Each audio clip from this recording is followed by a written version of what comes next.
Very interesting. All right, you probably have heard about this morning. The president has ordered now 1,200 National Guard troops to the Mexican border for security.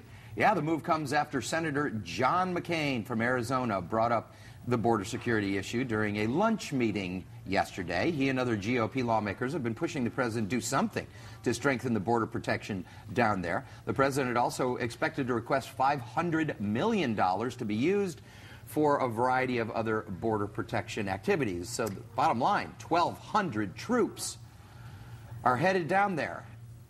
It's a lot of well, you know, President Bush had ordered 6,000 troops during his, so this is kind of a scaled back version, I believe. But joining us on the phone this morning with a reaction to this is Congressman Brian Bilbray. Good morning, Congressman. You're in Washington this morning, I believe.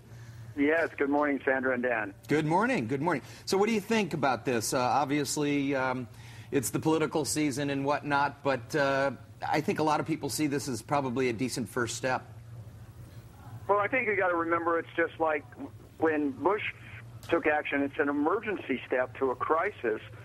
But like we were talking last week, Sandra, this is, again, treating the symptom of the problem. The violence and the problems at the border are the symptoms of the fact that this administration and the previous administration is not doing enough to focus on the source of the problem, and that's the illegal employment. So I guess I would say that he's promised up to, he didn't say 12, but he said up to 1,200. And for Arizona, I can say, yeah, we need to help them because we haven't been doing what we need to as a nation, and they're catching the heck, especially since our fence works so well, and we pushed them out of San Diego County to a large degree.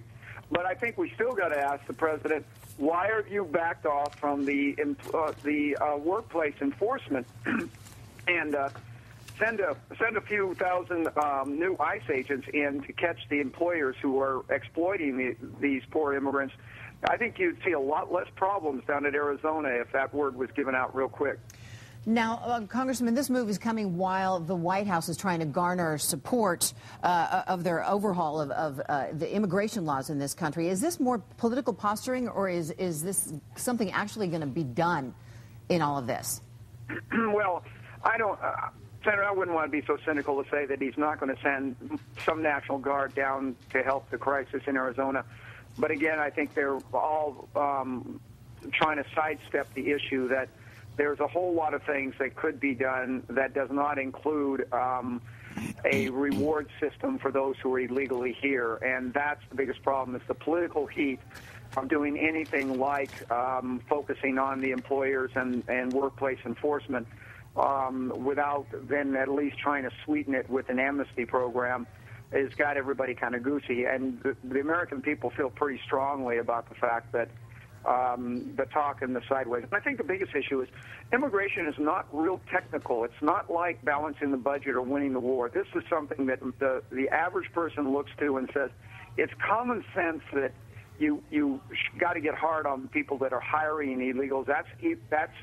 That's an illegal act. You got to stop these people from the illegals from committing felonies by having false documents. That's not brain surgery, and I think that's what people are most upset about, that we understand this is a simple thing, but the problem is it takes political will to do the right thing. Congressman, you know, this has always been your approach to go after the employers, the people who actually hire the illegals. But, you know, there is an old philosophy, and I don't know if you buy into it or not, but there's a philosophy that other people won't do these jobs, Congressman, and that who is going to do these jobs if not for the people coming across the border? Well, Dan, that's true, but you asked how many unemployed construction workers that if they would work in construction, and 14 to 15% of the illegals are in that field. You've got fields across. You've got a lot of these fields that it's no longer just people picking crops. And I agree with you, though, that we do need a true guest worker program for those jobs that we need taken care of, that there is not people in the United States who want to participate.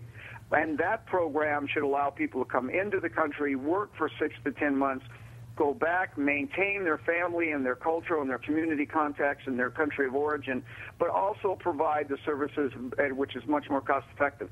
That is totally different than creating a program that tells the world that we're going to give citizenship, permanent residency, and everything they want to people if they break the law. And I think that's the key down here. But there's a whole lot of employers who are taking advantage of this kind of thing and saying, well, I've got two people, one legal and one illegal, and I can get away with selling, paying an illegal less.